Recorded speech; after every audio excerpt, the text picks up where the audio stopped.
Olá, seja bem-vindo ao canal GBF. Sou o professor Geraldo Barbosa em mais uma aula teórica de resistência dos materiais. Aula 14, elementos estaticamente indeterminados carregados com torque. Elementos estaticamente indeterminados carregados com torque. Por exemplo, um eixo sujeito a um momento torsor.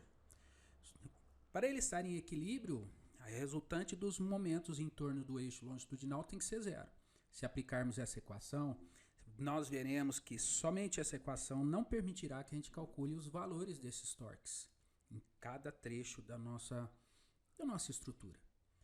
Então nós precisamos encontrar uma outra equação.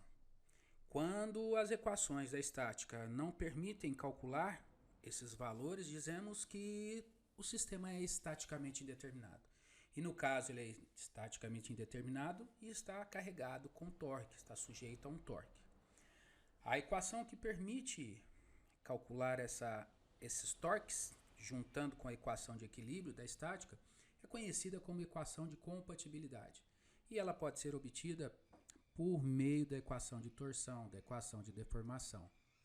Uma vez que um extremo do eixo em relação ao outro extremo, eles estão fixos, eles não têm um ângulo de torção, é igual a zero, uma extremidade não gira em relação a outra extremidade, visto que elas estão fixas, podemos então montar essa equação de compatibilidade, usando a equação que nós deduzimos. O ângulo de torção é integral de torque sobre GJ dx, isso se o torque for variável, e o momento polar de inércia também. Porém, se o torque for constante, o momento polar de inércia, faremos uso desta equação. O eixo de aço tem diâmetro de 40 mm e é fixado em suas extremidades A e B. Se estiver sujeito ao binário, determine a tensão de cisalhamento máxima nas regiões AC e CB do eixo. Modo de elasticidade transversal 75 GPa. Então observe o eixo AB, está fixo nas duas extremidades e aqui nós temos um binário de 3 kN. A distância desse ponto C até a extremidade A é de 400 mm, a distância de C até a extremidade B é de 600 mm e a distância entre os dois binários é de 100 mm. Fazendo-se o diagrama do corpo livre, aqui o momento do binário vai ser força vezes distância. 3 kN vezes 100 mm resulta em 300 newtons vezes metros no sentido anti-horário. Então esse é o momento devido ao binário. Na extremidade A nós teremos um momento torsor que chamaremos de TA e estará no sentido horário, e no TB também no sentido horário. Se acaso acharmos um valor negativo, é porque esse sentido que nós adotamos aqui está ao contrário. E o sentido desses momentos é dado pela regra da mão direita. Então, equações da estática. Somatório dos momentos tem que ser zero. Então nós temos aí que menos TA, ó, sentido anti-horário é o positivo, então o TA no horário, negativo, menos 300, mais TB tem que ser igual a zero. Daqui nós temos que TA mais TB igual a 300. Uma equação e duas incógnitas. Veja que somente a equação da estática não permite resolver. Então nós temos que ir atrás de uma outra equação. Nós temos um sistema estaticamente indeterminado. A outra equação será obtida por meio da deformação. Observe que como está fixo nas extremidades A e B, o ângulo de torção entre A e C, mais o ângulo de torção de C em relação a B tem que ser zero. Porque de A em relação a B é zero. Um não está torcido em relação ao outro, que está fixo. Daí nós tiramos que o ângulo de deformação, a deformação de A em relação a C ou de C em relação a A, mais a deformação de B em relação a C é o ângulo, né? Resumindo, se essa seção aqui girar num sentido, essa tem que girar no outro para compensar e dar zero. A deformação angular, o ângulo de torção, é o produto do torque vezes L sobre GJ. Então, do trecho AC, negativo, que está num sentido, esse aqui é positivo, que está no outro. Poderia ser o contrário. O importante é que eles têm sinais contrários. Aqui no trecho CB, torque vezes o comprimento dividido por GJ. Como é igual a zero, ó, podemos cortar. Resulta em menos TA vezes 0,4, 400 milímetros, 0,4 metros, mais TB vezes 0,6, 600 milímetros, 0,6 metros. Daqui nós temos que TA é igual a 1,5 TB. Substituindo na equação de cima, no lugar de TA, colocar 1,5 TB, resulta que TA será de 180 newtons e TB de 120 newtons. Conhecidos os torques em cada trecho, de A até C, o torque é de 180 newtons. De B até C, de C até B é de 120 newtons, e temos uma descontinuidade aqui no ponto C, onde é 300, onde nós temos o binário.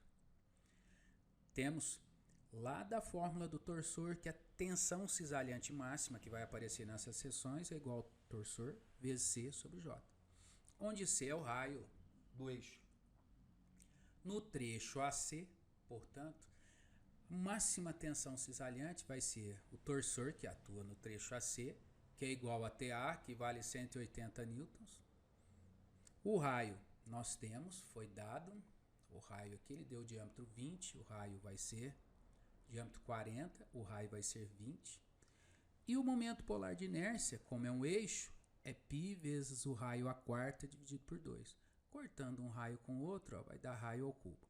Então agora sim, substituindo os valores, ó, torsor 180 e o raio 20 milímetros, passando para metro 0,202 elevado ao cubo, resulta em 14,32 megapascal.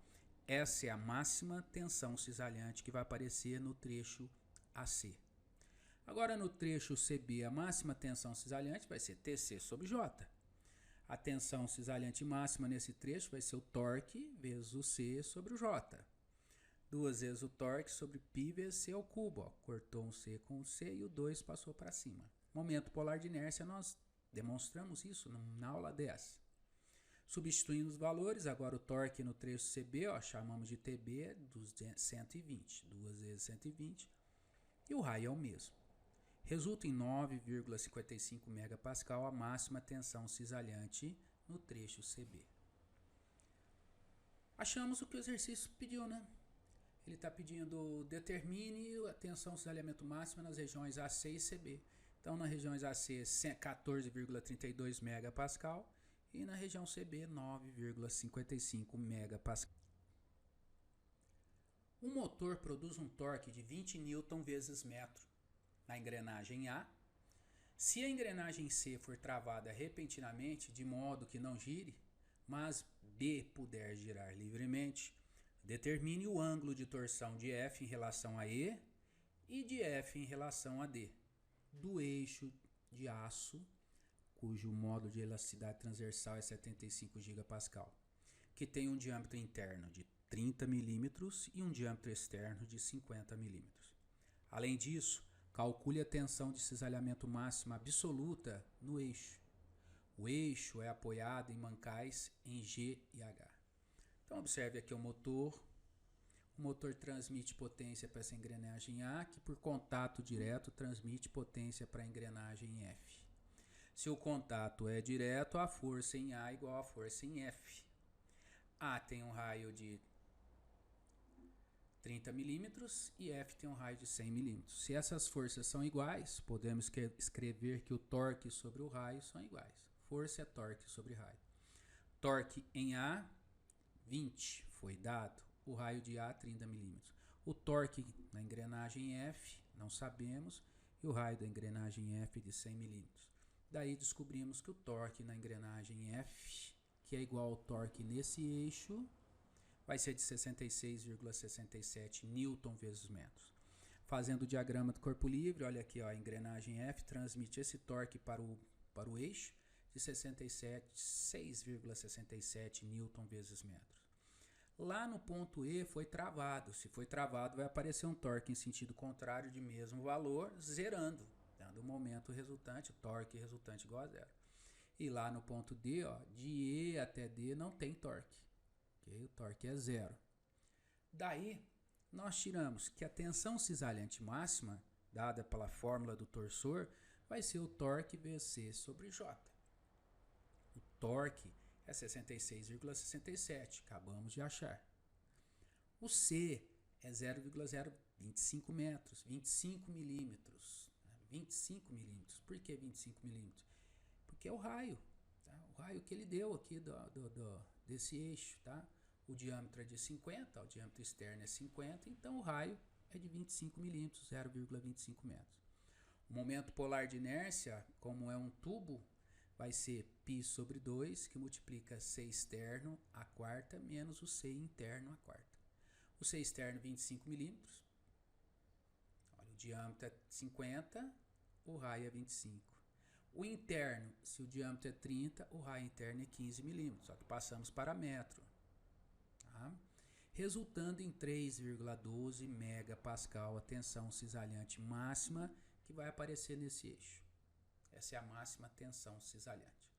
Agora vamos achar o ângulo de torção de F em relação a E. Vimos que o ângulo de torção é o produto do torque vezes o comprimento dividido por GJ.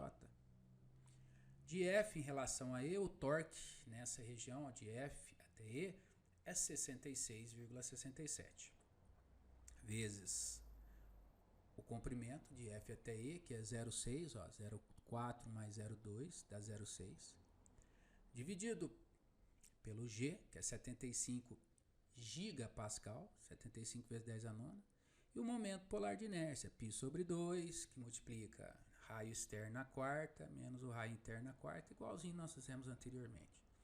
Resulta em 9,99 vezes 10 a menos 4 radianos. Este é o ângulo de rotação, né? Vamos dizer assim, o ângulo de torção de E em relação a F, ou de F em relação a E. Como não tem torque de E até D, o ângulo de D em relação a E vai ser igual ao ângulo de F em relação a D vai ser igual ao F em relação a E, ó, que é o mesmo ângulo de torção. É como se todo esse pedaço torcesse junto, porque não tem momento. Então a torção que se tem aqui é a mesma que se tem aqui. Com isto, nós chegamos ao final de mais uma aula. Não se esqueça de inscrever em nosso canal, dar um like se gostou, um dislike se não gostou, e deixe comentários dizendo do que gostou e críticas construtivas do que não gostou. Ajude esse canal de educação a crescer. Nosso país está precisando muito de educação. Até a próxima.